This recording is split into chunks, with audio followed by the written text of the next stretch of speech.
Here's the bridegroom. Here's the bridegroom. Hi, everyone. My name is Dennis Wilhelm, and I'm with the Midnight Cry. I thought it best for me to come on here with the first video and explain to you what we will be offering here at the Midnight Cry and our motives behind why I started this channel. What we will be offering. First, we will be offering news updates. But not just news updates with a little bit of Bible. Let me explain. The way I put it to others when I was explaining my idea to them about this channel is that, say the news report was something along the lines of so-and-so blew up a bridge in such and such country. Then I would come on and say, well, you know, the Bible talks about a bridge. And I'd give you the passage or the verse and give a little commentary on it. Now, other than that, we will also like to offer a little bit of praise and worship. We'll be putting out videos of some praise and worship songs. Hopefully, I will be able to get others in here, just other than me, because that will come in and help us with that. Also, another thing that we would like to offer is Bible lessons. For the first couple Bible lessons, I have come up with a parable. Now, this parable I didn't come up with completely on my own. I actually read this parable in a book years and years and years and years ago. And I don't remember the name of the book or the author. And if one of you who hears this, now I have changed it and added some things, because when I first heard this parable, I was like, wow, he went that way with it, but he could have went this way with it. He could have went that way with it. If he just added in this, he could have went that way with it. And so I would like to take the chance here with this channel and do that. But in the course of that, if anyone out there, any of you out there, hears this parable and recognizes it and can let us know what book or the author, please leave it in the comments or email us, because I would love to come back on here and give him credit for his portion of the parable. Now, before I go on, I'd like to go ahead and read this parable to you so that you may already have it and be more prepared for when I do start my Bible lessons. I call this parable the parable of the freed slave. It goes as such. There came along a slave to his long day of work.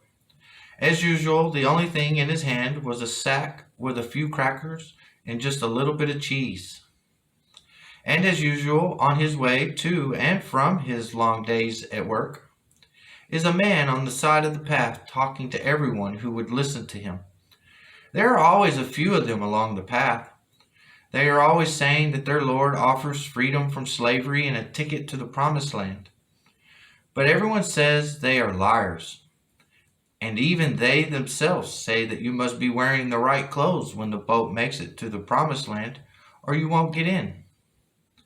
But this day, one of them got his attention, and before he knew it, he was talking with him. The man told him how his Lord had already paid for everyone's freedom and offers freedom to all from slavery and a ticket to the promised land. And by the time the man had finished, he felt something like a quickening inside, and he believed. So the man told him that he was free and offered him a ticket to the promised land. The man also told him that the boat was about to leave, so he had to leave for the boat right away. No time to go back for anything or to say goodbye to anyone. So he rushed all the way to the boat with the other slaves, some of whom were his friends and family, hurling insults at him. Getting there just in time, he boarded the boat and is told that the voyage would take 7 days, and is shown to his room. The next 7 days he spends in his room, only coming out for mealtime, not to eat, because he was a slave and had no money to eat. So he would go 3 times a day and stand in the doorway and watch the people enjoy their great food. But mostly, he hoped to hear what the people were saying about what clothes were the right clothes to be wearing when they departed the boat. Then he would go back to his room and think about what he heard the people say and snack on his crackers and cheese. The only thing he had, 1 day's worth, that he now had to stretch out for 7 days. By the time the 7 days were up, he decided that the white clothes were the right clothes to be wearing. When time for departure came, he found that only those dressed in white and dressed for a wedding would be departing.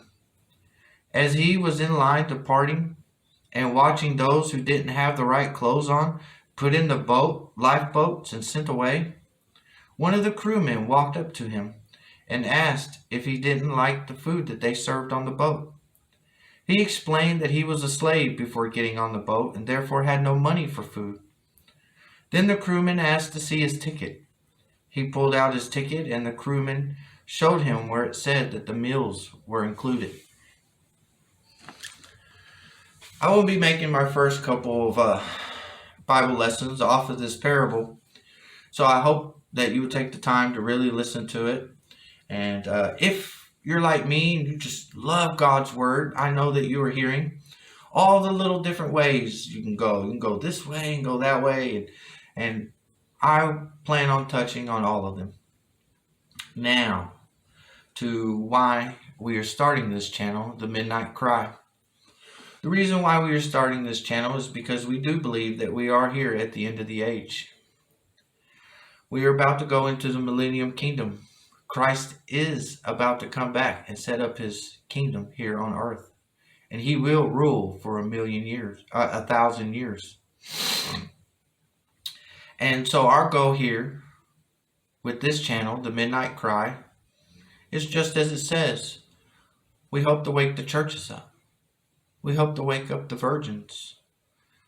Because the midnight cry comes from Matthew 25:6.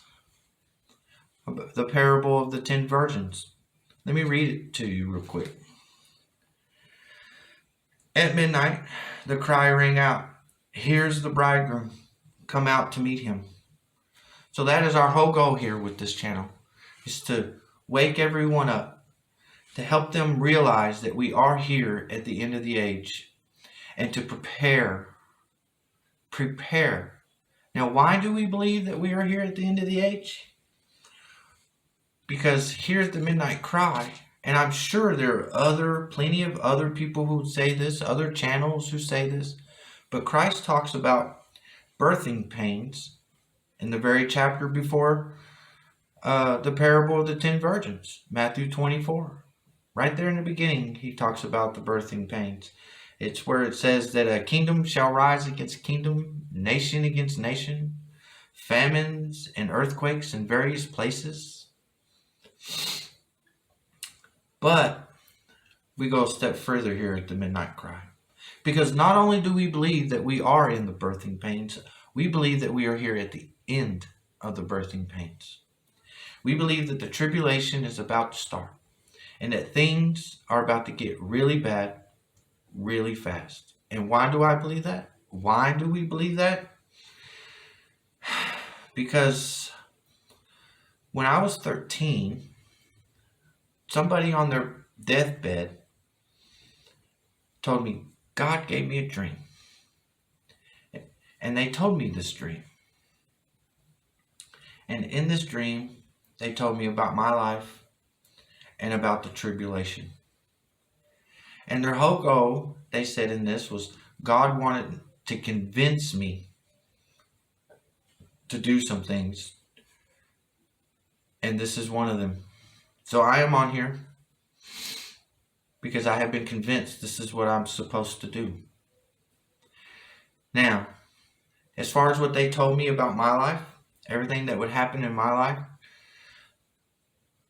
17.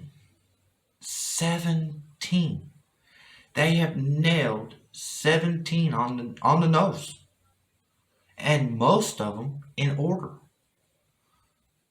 Mostly in order. Now, On here, I will also be putting out videos explaining more about this. This video is not what this video is about. But let me just say here at the end of this video is 17. I know I can't convince you. You didn't live my life. You weren't told God gave me a dream like I was.